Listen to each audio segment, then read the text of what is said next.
So here we are with Danny Holmes-Adams. Hi, Danny. Hi. Welcome, Danny. Thanks so much for taking part. Danny's an artist, as you can see the stuff behind him, and in my experience, an extremely authentic man. And so that's the purpose for interviewing Danny today. Danny, really good to see you, and thanks so much for taking part. We're going to kick off with some questions about your sort of early life. So tell us a bit about you, about what you do, about where you come from, and how you grew up.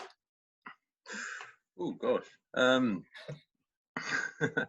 Well, I've been a painter and an artist all my life. It's something I found at a very early age that of great interest to me. Yeah, I kind of grew up in a family where paint and painting was part of normal life. My father and grandfather were both traditional sign writers, and it was a family-run business. So I learned quite a lot of the trade sitting at the bottom of a ladder as ballast, really, watching their craftsmanship as they were painting shop signs or sides of boats and things like this. So and I just used to draw all the time, and followed that path, through training and meeting other artists that inspired me, and that's what I've been doing it for many years now, and just trying to always get better and have more sort of integrity in what you make, and sort of find a voice visually to express myself in a picture. So that's lovely. Yeah. Thank you. I mean, that feels very sort of grounded and lived experience. It comes out of the lived experience. Yeah. And what do you get from that level of authenticity? What does that mean to you? I think with painting, if I try and paint a picture for a particular audience, like you might do in business, to think of the customer base, it seems to fall apart. I've got to kind of go inward. It kind of works on an emotional level. So you kind of integrity and kind of personal feeling you put into it, the clearer the picture comes out. So I mean, what is art? I don't know the answer to that, apart from probably expressing what it is to be human, and look at the world and the world around you, and aspects of things going on, in a kind of visual way. The importance of looking really deeply at something. Yes. And I mean, I've experienced your art a little bit, and so for our listeners, what is it that you love to paint? What's your medium, your subject? I normally paint in oil painting. I'm known for working on Dartmoor, which almost by accident I found here many years ago. I went up onto the moors to make landscape painting, and then spent 20 years up on the moor painting. One picture leaded to another and to the next one, and so on and so forth, and then kind of got a reputation around landscape work. Saying that, I mean, I do portraits as two behind me, and still lives, and pictures from memory or constructions, or I've painted all around Cornwall, and so I think it's quite tricky. I don't really want to be put in a box, kind of one picture. Something might just trigger you, and it could even be something as simple as a mug of coffee next to a teapot, and they kind of seem to talk to each other, and there's a beautiful light that's cast on it, and suddenly you're away painting a picture about that. So sometimes they come from accidents. Nice. Little things in life that inspire you. It feels like a combination of extreme authenticity, in the sense that you're going inward in order to find that level of self-expression. Yeah. But you might also be stimulated by the energy of what's around you. So I'm hearing that you're following the energy from one thing to the next thing to whatever stimulates the right response for you. Yeah. It's very much that. It's very hard to put into words, because it's quite hard to describe, but it is an energy thing. It is kind of going inward. The initial inspiration to make a piece of work is really quiet. It's something that you've got to kind of train yourself to listen to, and quite often the initial jump you make to say, well, I'm going to make a piece of work about this, and you might have an idea of where it's going to end, But in time, you get used to the process, which is that the end result will be quite different to what you first perceived it to be. You know, so you get into that process. You get into also the fact that pictures fail, and that's important because they're the points when you really learn things in them. So, you know, it's not always about just this picture happened and it's great. You know, I like the fact that you go into the process of looking and finding out and learning from what you're looking at, and learning from looking at the painting that you've already started making, and listening to what it's telling you to do. You know, how can I improve? What's working? What isn't? You know, how can I change that? You know, I love that idea of experimentation and iteration. I think that's fantastic. I think that's missing in life. You know, there's an importance in play, which we do give to children, you know, that they explore their world and learn through play. And I think as adults, it's almost trained out of us. And, you know, that form of experiment, or having space and time to experiment with an idea and to let it fail and learn from and see if there's, you know, if there's traction there, something that you can develop from, is incredibly important, especially in the creative sector. It's probably quite important across the board. I don't know, but well, totally. No, I would agree with you. I think it is really important across the board. But in a lot of the organisations that we work with, this idea of perfection has become the way that they operate. So what you produce has to be perfect in planning.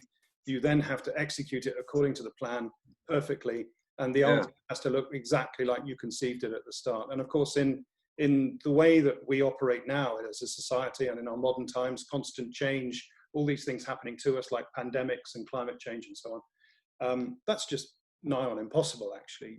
The context is changing so rapidly and so quickly. The way to succeed is experimentation. I think that's a really lovely way of talking about ending up with something which was kind of a vision, but actually it comes out in a different way to how you intended it. I love that. What's evoked by that process, that feels very real and honest. I think so. I think you just got to take the jump, haven't you? Who knows where you're going to land? Take the jump, the artist. That's fantastic. No, I love that.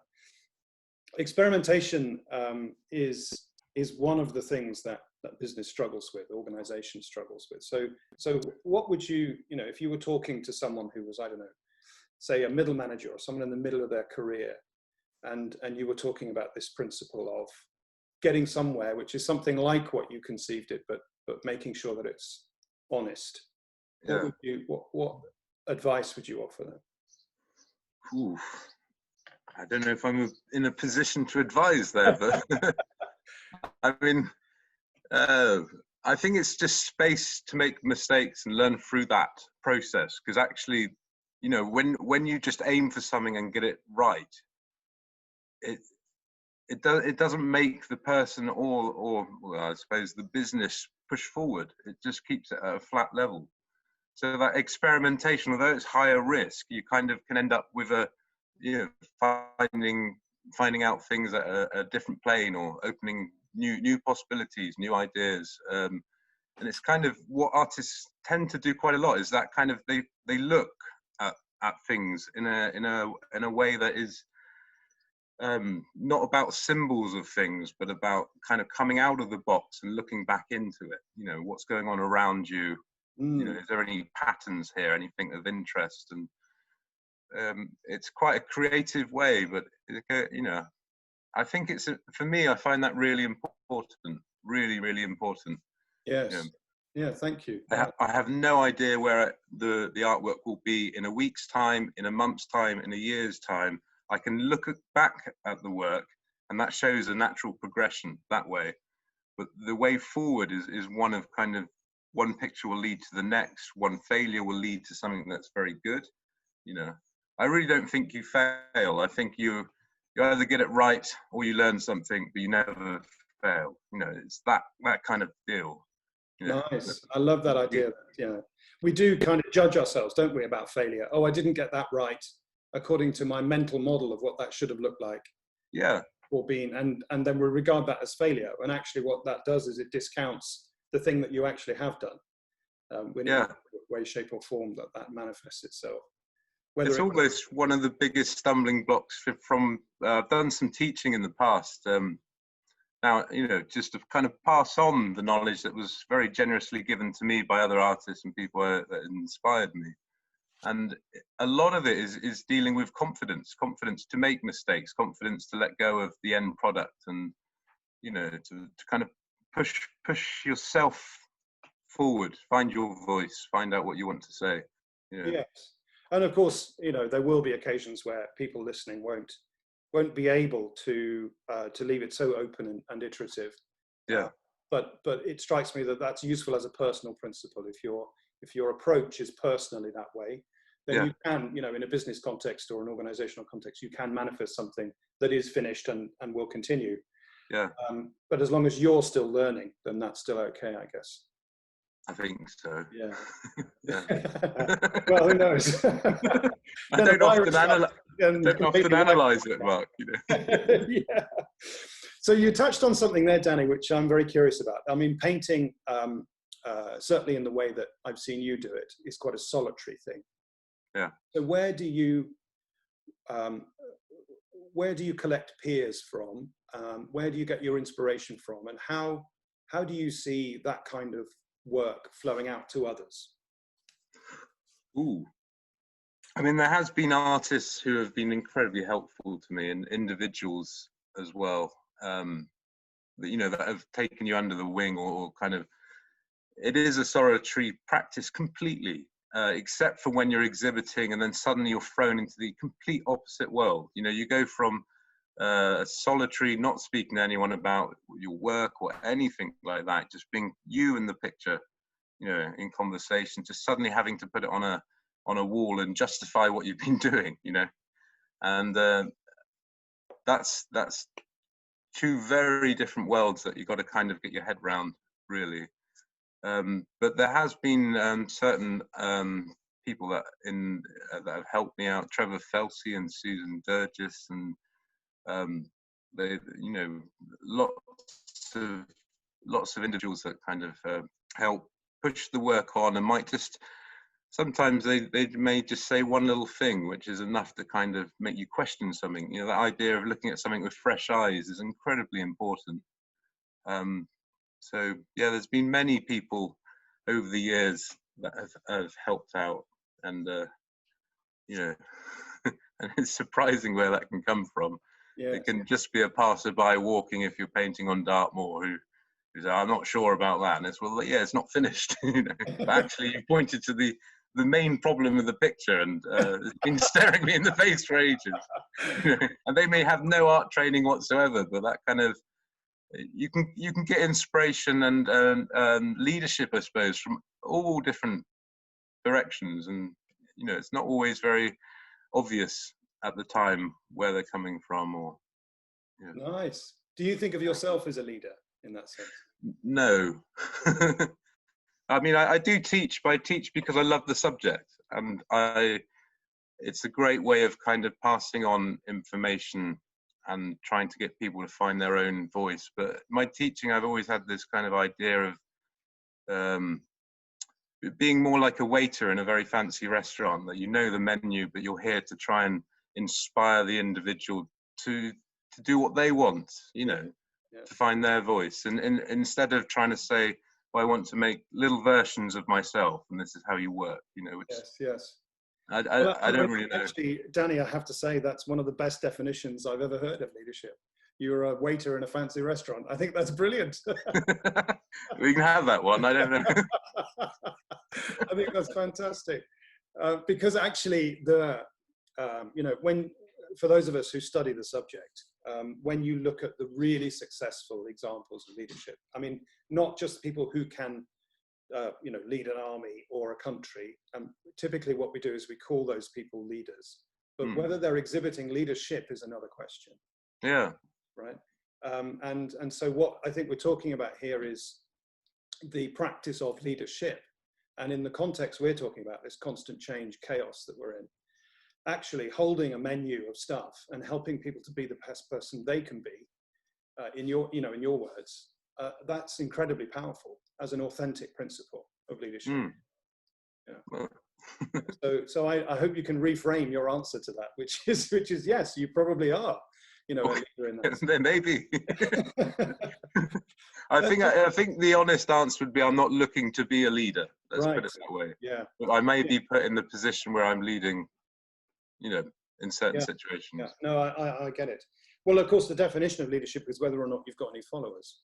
Yeah. So if you have a group of people who are following your paintings and progress and being taught by you, then you probably are seen as that, whether you like it or not. Well, that's interesting. I mean, I don't mind that. Never thought of it, really. Yeah. Okay. So, so I'm curious about that. The person walking past your painting and saying, "Oh, that's a bit of a problem there." Yeah. So when your approach to problems, how do you look at that?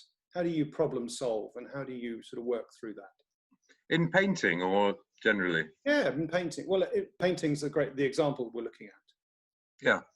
Well, you know, you get to a point in a painting where things are, you kind of have a falling out, you know, happens in most pictures. The initial bit's like just meeting someone who you find very interesting, and you know, you're kind of bouncing ideas off each other, you know, and then there may be, you know, a little falling out on the picture. There's lots of different ways that you kind of work out in the years of how you would approach those problems, which some of them may be scraping off the work you've already done, you know, just to get rid of all the sticky paint, and then you can find a way back into it. Other ways may be coming away from it completely and making a drawing or a separate piece of work, a new painting about the same subject. And that can sometimes, it's almost like a second draft, you know, a lot of the looking and the problem solving that you've did in the first picture will be incredibly quickly realized in the second picture, and then you can move forward and push past that. And sometimes you return to the initial one. You know, some pictures never, you know, they're false starts, and you got to, I accept that too. You know, some just don't have that kind of push forward. And it's making that decision between, you know, do I want to push this forward through the, you know, problems, or should I let this one go and start a new one? That's about drive in the idea, really, you know. And some pictures happen very quickly, and other ones, and you never know at the beginning what the time frame will be. You know, you can start a picture that you think may work in a couple of days, and it ends up being 3 months later, and you're still pushing and scraping it back, and there's more paint on the floor in scrapings than there is on the canvas, which is probably losing quite a bit of money materials wise, but you can come up with some very good things working like that as well. You know, lovely surfaces, and you know, yes, some little moments that surprise you. A picture should surprise you. Yes, You know? nice. Well, I mean, I think I'm sort of parallel processing as you're speaking into business metaphors. And if you use that as a metaphor, actually, it's quite powerful. Sometimes there is a lot more paint on the floor than there is on the canvas. And what we tend to do in business or organizational life is look at the paint on the floor and say, you know, who can I blame? And what I'm hearing is that's an essential part of creating something that's worthwhile. Absolutely. Yeah, completely. And at the end of the day, you don't want to release a painting until it's ready. You know, that's important too. You can get into a thing early on in a career where you're releasing work quite quickly because you're trying to get some money in order to make the next one, should we say? You know, and I was told from a chap who sells my pictures actually, and he said, well, you know, if you were a musician, you wouldn't go on stage before your instrument's tuned up. And he said, just let the audience wait until you're ready, you know. And it was quite valuable actually, because you need that process at the end to be able to come away from the work you've just produced, look at it, and then actually that's a point which it can tell you things you just haven't noticed, you know, bits that work, bits that don't work, and you can slightly kind of, there's like a second phase that happens after the painting of the picture, which is, you know. Lovely. And I'm also hearing quite a lot of self-awareness in that. So, you know, if you put that parallel into leadership, yeah, approaching leadership positions until you've done the pre-work, you know, to be ready for something. Of course, you know, there is an argument that says that we're never quite ready for the most difficult things, but But there are things that we can do to build our awareness, to make sure that in the cases where we can prepare, that we can come at something as a trained musician or a painter who's ready to release a painting and so on. And that feels quite important as a personal process. Yeah, I think so. I think that's pride as well. Yeah. Because you are judged when you put it on a wall. You know, people will come along and say, I like that, or that's rubbish, or, yeah. you know, there's something beautiful here. Yeah. So, yeah, I think there's pride and ego. That's where that comes in. Totally. I put it to one side until then. That must be very hard to have gone through that creative process, usually on your own, get to the end of it, and then effectively what you're doing is saying to a whole bunch of other people, come and judge me on what I've done. Yeah. I mean, at that point, you just release it into the world, and it's kind of then it's not part of you in that sense. You know, yes. People have complete right to say whatever they like on it with an artwork when it's up. You know, Yes. Yeah. I actually quite like that. I don't mind negative criticism. You don't get it very often, but it's better than someone saying it's nice. You know. Yes. I don't want everyone to get the picture anyway. It's if everyone gets it, then it misses their personal level. It's quite good when you have there's been pictures in the past, certainly the Night series ones, where people have absolutely loved them or not got them at all, and I think that's good. You know. Yeah. That's that shows a high level of confidence, I think. You know, so willing, you know, to because it's an act of vulnerability. Essentially, what you're doing is you're laying bare a creative, mental, and an emotional process, which you're then holding up as an image to say to other people, look, have a look at this. And essentially, in that process, it's an act of vulnerability. It is, but in time, you know, you can occasionally get people that will talk to you about a picture you've made. I had one very early on of a Dartmoor painting, which I actually sold in London. And the chap who brought it said it reminds me of South Africa. And he was telling me about this place in South Africa. And it didn't matter for me that he was looking at the kind of yellow grasses you can get on the moorland, you know, when in the summer when they've been scorched, very tall grasses and stunted trees because of the kind of climate and the wind conditions. And it triggered that memory for him of a place he lived in Africa. And in a way, that's quite honest. You know, it doesn't matter if that picture's interpreted differently than how the artist was, because it's a very personal experience on both sides then, you know. Yes. And quite often very major works, you know, when you go around very huge galleries and see sort of Rembrandts and, you know, Turners, they're interpreted quite often by the critics or the museum owners, and it's not necessarily exactly the same as what the artist was intending. Sometimes people read things into them because of who they are, their own experiences. And I value that. I think that's quite interesting. It's very interesting, sort of seeing where they're coming from and not trying to say, well, actually, no, that's not what it's about, you know. So sometimes that permission to have a personal response to something, and that feels also very strong, you know, so it's both a vulnerability and a strength. Yeah. That's how I'm reading that, certainly. Yeah. I think with anything, I think people do it very easily with music, you know, and they do it with food too. You can eat some food or smell a meal that someone's cooking, and you can be transported right back to a childhood memory or something else. I think it's very important, those sensory things we have as humans, you know. Nice. Yeah, I like it. Yeah. So just a final question, Danny, which is about a response to change. Yeah.